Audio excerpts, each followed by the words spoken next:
July 26 വിശുദ്ധ അന്നയും ജോവാക്യമും. പരിശുദ്ധ കന്യകാമറിയത്തിൻ്റെ മാതാപിതാക്കന്മാരാണ് അന്നയും ജോവാക്യമും. ഇന്ന് പരിശുദ്ധ മറിയത്തിൻ്റെ മാതാപിതാക്കളായ അന്നയുടെയും ജോവാക്യമിൻ്റെയും തിരുനാളാണ് നാം ആഘോഷിക്കുന്നത്. പരിശുദ്ധ അമ്മയുടെ ജനനത്തെക്കുറിച്ച് ഒരു കഥ പറയുന്നുണ്ട്. അതായത്,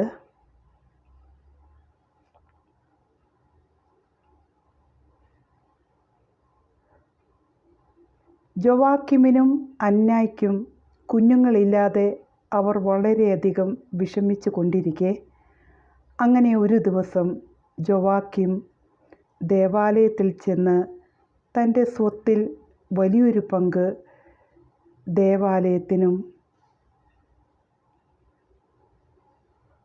മറ്റുള്ളവയെല്ലാം പാവപ്പെട്ടവർക്കും വീതിച്ചു കൊടുക്കാൻ തീരുമാനിച്ചു. എന്നാൽ അവിടെ ഉണ്ടായിരുന്ന പുരോഹിതന്മാർ പറഞ്ഞു, ഈ ഇസ്രായേൽ ഗോത്രത്തിന് കുഞ്ഞുങ്ങളെ ജനിപ്പിക്കാൻ സാധിക്കാത്ത ഒരാളുടെയും കാഴ്ചകളെ ദേവാലയത്തിനു വേണ്ട എന്ന് പറഞ്ഞു. ഇത് ജോവാക്യമിനെ വളരെയധികം അപമാനിക്കപ്പെടുകയാണ് ഉണ്ടായത്. ഇതിൽ വളരെയധികം വിഷമം തോന്നി നേരെ ഒരു കുറ്റിക്കാടുള്ള സ്ഥലത്ത് പോയി ജോവാക്യം പ്രാർത്ഥിച്ചു. ദൈവമേ, പൂർവ്വ പിതാവായ അബ്രാഹാമിന് കുഞ്ഞിനെ കൊടുത്ത ദൈവമേ, സാറായിക്ക് കുഞ്ഞിനെ കൊടുത്ത ദൈവമേ, നിനക്ക് മനസ്സുണ്ടെങ്കിൽ എനിക്കൊരു കുഞ്ഞിനെ തരാൻ സാധിക്കും.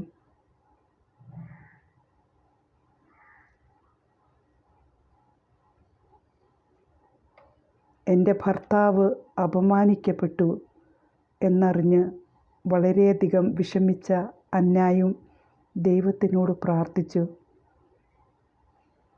എത്രയോ ജീവജാലങ്ങൾക്ക് കുഞ്ഞുങ്ങളെ കൊടുക്കുന്ന ദൈവമേ, എൻ്റെ ഭർത്താവിൻ്റെ അപമാനത്തെ കാണണമേ.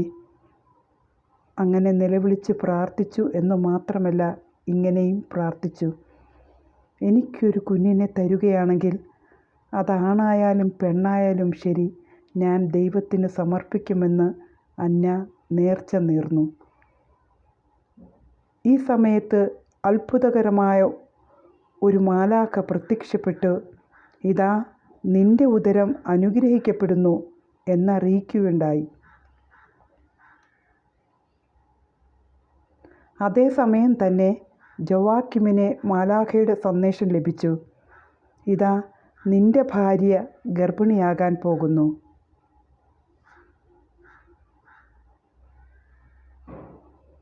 അങ്ങനെ അന്നയ്ക്കും ജോവാക്യമിനും പിറന്ന ശിശുവാണ് പരിശുദ്ധ കന്യകാമറിയം. ഇന്ന് പരിശുദ്ധ കന്യകാമറിയത്തിൻ്റെ മാതാപിതാക്കളായ അന്നയുടെയും ജോവാക്യമിൻ്റെയും തിരുനാൾ ആഘോഷിക്കുന്ന ഈ ദിവസം എല്ലാ മാതാപിതാക്കളെയും, പ്രത്യേകിച്ച് വാർദ്ധക്യത്തിലെത്തി നിൽക്കുന്ന മാതാപിതാക്കളെയും ഓർത്തു പ്രാർത്ഥിക്കാം. ലോകമെമ്പാടുമുള്ള മുത്തശ്ശി മുത്തശ്ശന്മാരെ സ്നേഹത്തോടെ നമുക്ക് നോക്കാം. അവരെ സംരക്ഷിക്കണമേ എന്ന് നമുക്ക് പ്രാർത്ഥിക്കാം. ദൈവം എല്ലാവരെയും അനുഗ്രഹിക്കട്ടെ.